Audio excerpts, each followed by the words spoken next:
Hey guys, போன சாப்டரோட முடிவுல நம்ம ஹீரோவும் கமாண்டர் மெண்டுவும் ஒரு இடத்துக்கு போயிருப்பாங்க. அதுக்கப்புறம் என்னாச்சுங்கிறத இந்த சாப்டர்ல பார்க்கலாம். கதையுடைய ஆரம்பத்திலேயும் அந்த இடத்துல இருந்தவங்க நம்ம கமாண்டரை பார்த்துட்டு, அது மெண்டு தானே, அவர் பக்கத்துல இருக்கிறது ரீசெண்டா ஒரு பையனை பத்தி ரூமர் போயிட்டு இருந்துச்சு, அவனா இருப்பானா, அவர் பக்கத்துல ஒருத்தன் போறானா. எனக்கு தெரிஞ்சு அவனோட அவக்னிங் வந்துட்டு ஜின் தேவா லெவலுக்கு இருந்தா மட்டும்தான் அதுக்கு வாய்ப்பு இருக்கு. ஆனா இவனை பார்த்தா அந்த அளவுக்கு ஃபேமஸா தெரியல. ஆனா நம்ம ஹீரோ வந்துட்டு லெவல் 10 கேமினட்டி பீஸ்ட் இருக்க அந்த ஆபத்தான ஸ்டேஜ்குள்ள போக ட்ரை பண்றான். இத பார்த்த மத்தவங்களும் அது அந்த புதுசா வந்த பையன் தானே, எனக்கு தெரிஞ்சு இவனுக்கு சப்போர்ட்டா யாரும் இருக்காங்க, அதனாலதான் இவனுடைய கான்பிடென்ட் இந்த லெவலுக்கு இருக்கு. உடனே இன்னும் சில பேரும் அதெல்லாம் இல்ல, அவன் அந்த ரிசப்ஷனிஸ்ட கரெக்ட் பண்ண பாக்குறான் போல. இது எதையுமே கண்டுக்காம நம்ம ஹீரோ வந்துட்டு அந்த ரிசப்ஷனிஸ்ட் கிட்ட போயிட்டு, நான் இந்த ஸ்டேஜ்குள்ள என்டர் ஆகணும்னு கேட்க, பதிலுக்கு அந்த பொண்ணு, கண்டிப்பா உங்களோட பார்ட்டில எத்தனை மெம்பர் இருக்கீங்கன்னு கேட்க, பதிலுக்கு நம்ம ஹீரோவும் நான் மட்டும்தான் சொல்ல. இதை கேட்ட அந்த பொண்ணு கோவத்துல, இந்த ஜோக்லாம் இங்க வேணாம், உண்மையை சொல்லு, என்னை கிண்டல் பண்ண வந்தியா இல்லைன்னா கரெக்ட் பண்ண வந்தியா, இது வந்துட்டு ஆர்டிபிஷியல் ஸ்டேஜ், இங்க நீ இன்ஜூர் ஆகிறதுக்கும் வாய்ப்பு இருக்கு, சாகிறதுக்கும் வாய்ப்பு இருக்கு. இதை கேட்டு பின்னாடி இருந்த ஒரு பொண்ணும், இது ஒன்னும் டேட்டிங் ஸ்பாட் இல்ல, இந்த மாதிரி ஆளுங்களை துரத்தி அனுப்பணும் அப்படின்னு சொல்ல, உடனே நம்ம ஹீரோவும் அந்த ரிசப்ஷனிஸ்ட் கிட்ட, நீங்க தப்பா புரிஞ்சிட்டு இருக்கீங்க, எனக்கு உங்க மேல கொஞ்சம் கூட இன்ட்ரெஸ்ட் இல்ல, நான் வந்தது இந்த ஸ்டேஜை சேலஞ்ச் பண்றதுக்கு. இதை கேட்டு அந்த பொண்ணும், சரி சரி ரொம்ப டஃபா ஆக்ட் பண்ணாத, என்னோட கான்டாக்ட் இன்ஃபர்மேஷனை கொடுக்குறேன், இப்ப வீட்டுக்கு போன்னு சொல்ல, உடனே நம்ம ஹீரோவும் ஒரு பயங்கரமான லுக்க விட்டுட்டேன், என்னை திரும்பவும் ரிப்பீட் பண்ண வைக்காத, நான் இங்க உன் நம்பருக்காக வரல, என்ன ஸ்டேஜ்குள்ள போறதுக்கு அலோவ் பண்ண.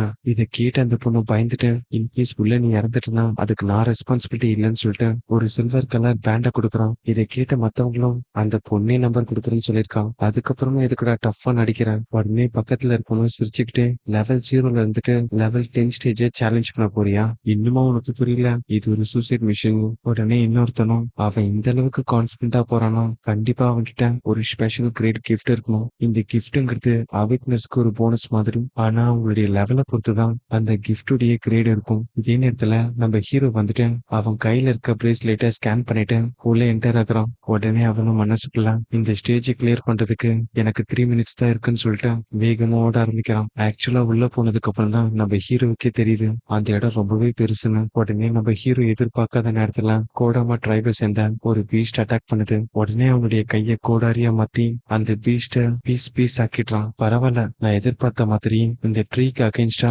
இந்த ஆக்ஸ் நல்லாவே ஒர்க் ஆகுது. சரி, இப்ப நீங்க சொல்லுங்க, உங்களோட ஃப்ரெண்ட் இப்போ 2 ஸ்லைஸ் ஆனது எப்படி இருக்கு. அது மூலம் நம்ம ஹீரோவை பார்த்து ஆக்ரோஷமா கத்த ஆரம்பிக்குதுங்க. இதே நேரத்துல அவுட் சைட்ல சூ வந்துட்டு, ஃபாதர், இந்த மாதிரி ரூக்கீஸ்க்கு நிறைய ஸ்டேஜ் இருக்கும்போது எதுக்காக இந்த ஸ்டேஜுக்கு அவனை கூட்டிட்டு வந்தீங்க.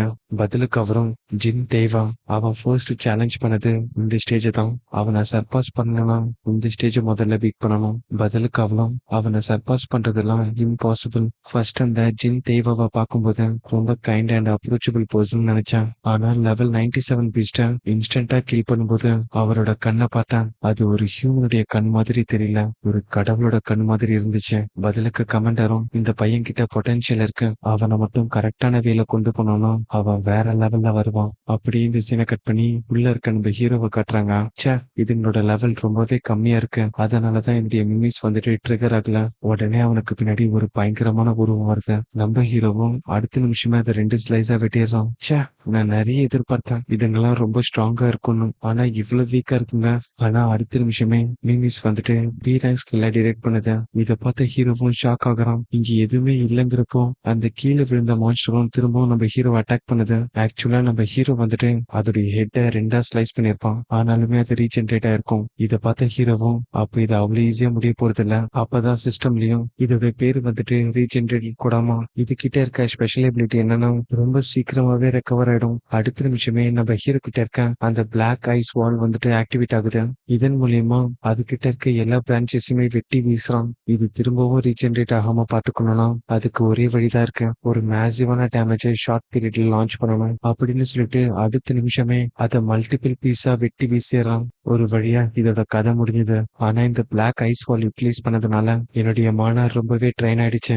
ஆனா அடுத்த நிமிஷமே அந்த மான்ஸ்டர் திரும்பவும் ரீஜெனரேட் ஆகி வருது. இதை நோட்டீஸ் பண்ண ஹீரோவும், இது இன்னுமே சாகலையா, நான் எதிர்பார்த்ததை விட இது ரொம்பவே ஸ்ட்ராங்கா தான் இருக்கு, ஆனா இதுலயுமே எனக்கு ஒரு பிளஸ் பாயிண்ட் இருக்கு, இது ஒவ்வொரு வாட்டி ரீஜெனரேட் ஆகும் போதும் என்னோட அந்த அனலிஸ் ஸ்பீட் இன்க்ரீஸ் ஆகுது, இதை நான் ரிப்பீட்டடா பண்ணணும், அப்பதான் அது கம்ப்ளீட் ஆகும். ஆனா எனக்கு கொடுத்திருக்க டைம் வெறும் 3 மினிட்ஸ் தான். அப்ப எனக்கு வேற வழியே இல்ல, இந்த தண்டர் வேவையும் அந்த பிளாக் ஐஸ் வால்யூம் ஒரே நேரத்துல பயன்படுத்தணும்னா இந்த அனலைஸ் ஸ்பீடு வந்துட்டு ரேபிடா இன்க்ரீஸ் ஆகும். ஆனா இதுலயும் ஒரு ரிஸ்க் இருக்கு. 2 ஸ்கில்ல ஒரே நேரத்துல இன்க்ரீஸ் பண்றதுனால என்னுடைய மானா ரொம்பவே கன்சியூம் ஆகும். ஒருவேளை என்னோட மானா 0 ஆயிட்டு என்னால அந்த அனலைஸ் பார்த்த கம்ப்ளீட் பண்ண முடியலனா நான் இந்த இடத்துலயே இறந்துருவேன். ஆனா எனக்கு இப்ப வேற வழியும் இல்ல. இதை நான் ட்ரை பண்ணி தான் ஆகணும் அப்படின்னு சொல்லிட்டு கண்டினியூவா அதை அட்டாக் பண்ணிட்டே இருக்கான். ஒரு கட்டத்துல நம்ம ஹீரோவுடைய அந்த அனலைஸ் பார்ட் வந்துட்டு 99 அப்ளைன் பண்ணிடுச்சு. ஆனா நம்ம ஹீரோவுடைய மானா 0க்கு போயிடுச்சு. அது மட்டும் இல்லாம சிவியரா இன்ஜூர் ஆயிருக்கான். ஆனா நம்ம ஹீரோ நினைச்ச மாதிரி இல்லாம அந்த அனலைஸ் பார்ட் கம்ப்ளீட் ஆகுது.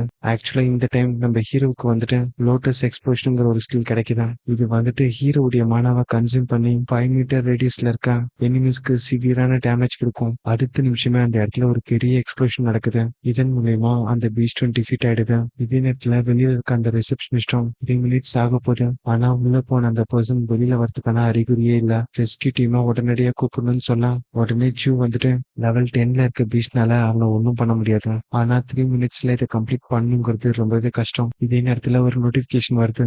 நியூ ரெக்கார்டை அச்சீவ் பண்ணிட்டாங்க. ஆக்சுவலா ப்ரீவியஸ் ரெக்கார்டை நம்ம ஹீரோ பிரேக் பண்ணிருக்கான். அவன் இந்த மிஷனை கம்ப்ளீட் பண்றதுக்கு எடுத்துக்கிட்ட டைம் 2 minutes 14 seconds.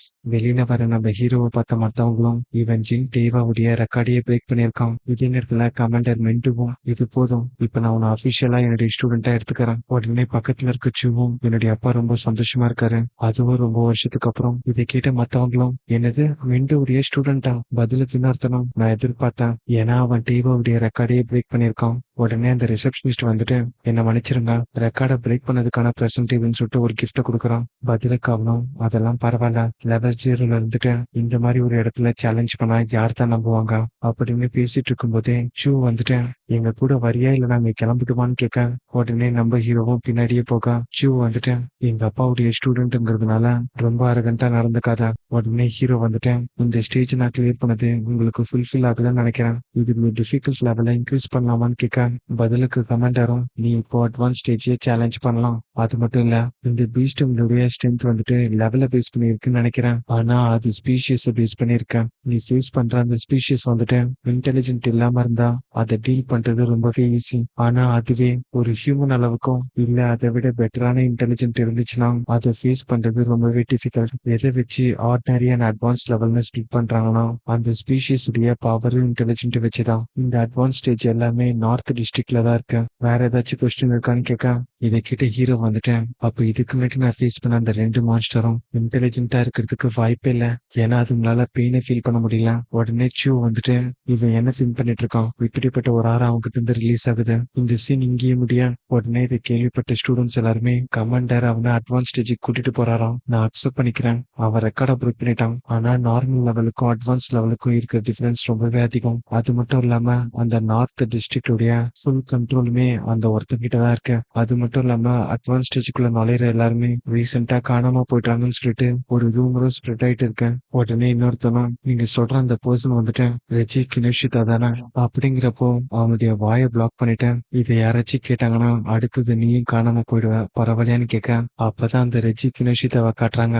அவன் தான் அந்த இடத்த கண்ட்ரோல் பண்ற சீஃப் உடைய சன். உடனே பின்னாடி இருந்த பாடி கார்டும் சார் நம்ம எப்போ கிளம்ப போறோம்னு கேட்க இந்த டிஸ்ட்ரிக்ட் 4 வந்துட்டு என்னுடைய கண்ட்ரோல்ல இருக்க, எனக்கு எப்போ தோணுதோ அப்பதான் நான் இங்க இருந்து கிளம்புவான். அது வரைக்கும் மத்தவங்க எல்லாரும் எனக்காக லைன்ல வெயிட் பண்ணிட்டு இருக்கணும். இதோட இந்த சாப்டர் இங்க முடியுது. அடுத்த சாப்டரோட ஆரம்பத்திலேயே நம்ம ஹீரோவுக்கு கிடைச்ச அந்த ரிவார்டை ஓபன் பண்ணி பாக்குறோம். இதுக்கு பேர் தான் கர்மா ஸ்டோன். இதுக்கு முன்னாடி நீ பார்த்ததில்ல. உடனே ஹீரோவும் யோசிச்சு பார்த்துட்டேன். அந்த மான்ஸ்டரை டிஃபீட் பண்ணும்போது இதே மாதிரி ஒரு ஸ்டோன் விழுந்ததை நான் பார்த்தேன். ஆனா அது கிரீன் கலர்ல இருந்துச்சு. இதை பார்த்து சூ வந்துட்டு என்னது அந்த மாதிரி பிகினர் ஸ்டேஜ்ல இன்டர்மீடியட் கர்மா ஸ்டோன் கிடைச்சிச்சா? உடனே ஹீரோ வந்துட்டு கர்மா ஸ்டோன்னா என்னன்னு கேட்க நான் மறந்தே போயிட்டேன். இதெல்லாம் உனக்கு புதுசு இல்ல. இந்த கர்மா ஸ்டோனை எக்ஸ்பீரியன்ஸ் ஸ்டோன்னு சொல்லுவாங்க. இன்கேஸ் டிசாஸ்டர் பீஸ்டோ இல்லைன்னா அவைக்னரோ இறந்துட்டாங்கன்னா அந்த இடத்துல உனக்கு இந்த கர்மா ஸ்டோன் கிடைக்கும். இது நீ அப்சர்வ் பண்றது மூலியமா உன்னால லெவலப்பும் ஆக முடியும். எனக்கு என்ன சந்தேகம்னா அந்த ஸ்டேஜ்ல எப்படி உனக்கு கர்மா ஸ்டோன் கிடைச்சிச்சு? உடனே கமெண்டரும் மேபி அது டென்மாவுடைய கிஃப்டா இருக்கலாம். ஆக்சுவலா இந்த கர்மா ஸ்டோனுங்கிறது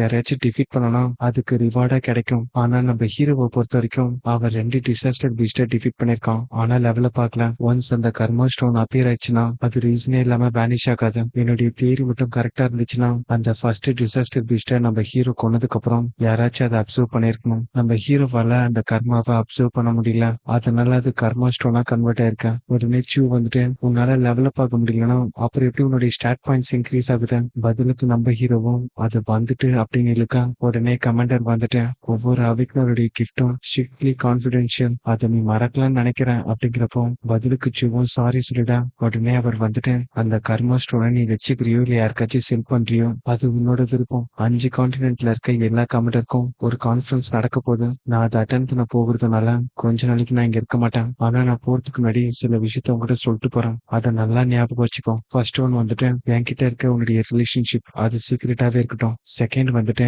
உன்னோட கிஃப்ட் பத்தின விஷயத்த யாருக்கிட்டயுமே ஷேர் பண்ணக்கூடாது. தேர்ட் ஒன் வந்துட்டு நான் திரும்பி வரத்துக்குலாம் அட்வான்ஸ் லெவல்ல இருக்க 6 ஸ்டேஜ் நீ கம்ப்ளீட் பண்ணிருக்கணும். ஃபோர்த் ஒன் வந்துட்டு உனக்கு எது சரின்னு படுதோ அதை பண்ண. அதுக்கு பின்னாடி என்ன ப்ராப்ளம் வந்தாலும் அதை நான் பாத்துக்கிறேன். பதிலுக்கு நம்ம ஹீரோவும் சரின்னு சொல்லிட்டேன். இதே நேரத்துல டிஸ்ட்ரிக்ட் 4ல இருக்க ஃபிளேம் பிளாக்க தான் காட்டுறாங்க.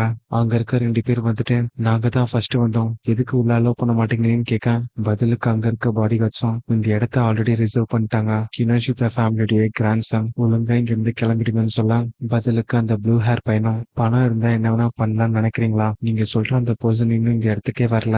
அது வரைக்கும் நாங்க எதுக்கு வெயிட் பண்ணோம்? ஒழுங்கா எங்களை உள்ள விடுங்கன்னு சொல்ல இப்ப மட்டும் நீங்க என்ன உள்ள விடல நாங்க அவேக்னர் கில்துல போயிட்டு கம்ப்ளைண்ட் பண்ணுவோம். உடனே பின்னாடி வந்த ஒருத்தனும் அவனை ஒரே பஞ்ச்ல தூக்கி எரிஞ்சிடறான். இத பார்த்த பக்கத்துல இருந்த ஃப்ரெண்டும் அவனை அட்டாக் பண்ண அவனுக்கு ஒண்ணுமே ஆகல. எனக்கு என்னுடைய பீரங் ஸ்கில்லே அவனை டேமேஜ் பண்ணலையா அப்படிங்கிறப்போ ஆப்போனன்ட் வந்துட்டு மெட்டலா மாறி அவனை அட்டாக் பண்ண வர இத பார்த்த அவனும் இது எடுத்து ஸ்பைக் டெக்னிக் ஆச்சேன், எந்த ஒரு அட்டாக்கும் இவனை டேமேஜ் பண்ணாது, அப்பனா இவன் ஒரு மான்ஸ்டர் மாதிரி அப்படின்னு நினைக்கும் போதே அவனை ஒரே கிக்ல நாக் அவுட் பண்ணிடுறான். இத பார்த்த மத்தவங்களும் லெவல் 7 அண்ட் லெவல் 8 சேர்ந்து இந்த 2 பேரையும் ஒரே ஆளா நாக் அவுட் பண்ணிருக்கான். அவன் ரொம்பவே ஸ்ட்ராங் போலாம். பதிலுக்கு இன்னொருத்தனும் இந்த டக்கீரோ வந்துட்டு ரெஜி கினோஷிதாவோட 4 பில்லர்ல ஒருத்தன். அது மட்டும் இல்லாம லெவல் 12 சேர்ந்த மெட்டல் எலமெண்டலிஸ்ட். உடனே அவன் வந்துட்டு மாஸ்டர் பெர்மிஷன் இல்லாம யாராச்சும் உள்ள போனீங்க இந்த 2 பேரோட நிலைமை தான் உங்களுக்கும் அப்படின்னு சொல்லிட்டு அவனை தூக்கி எறிய நம்ம ஹீரோ வந்துட்டு அவனை பிடிச்சிடறான். இத பார்த்து அவனும் டேய் குட்டி பையா, நான் சொன்னது கேட்டுச்சா இல்லையா? மாஸ்டருடைய பெர்மிஷன் இல்லாம யாரும் உள்ள போக முடியாது. நீ கேஸ் போக நினைச்சனா உனக்கும் அவங்க கதிதான். அப்படின்னா உன்னை பீட் பண்ணாம என்னால உள்ள போக முடியாது அப்படிதானே? உடனே சூ வந்துட்டு நார்த் அட்மினுக்கு கான்டாக்ட் பண்றான். உடனே ஹீரோ வந்துட்டு அதெல்லாம் பிரச்சனை இல்ல, டீச்சர் தான் ஆல்ரெடி சொல்லியிருக்காரு,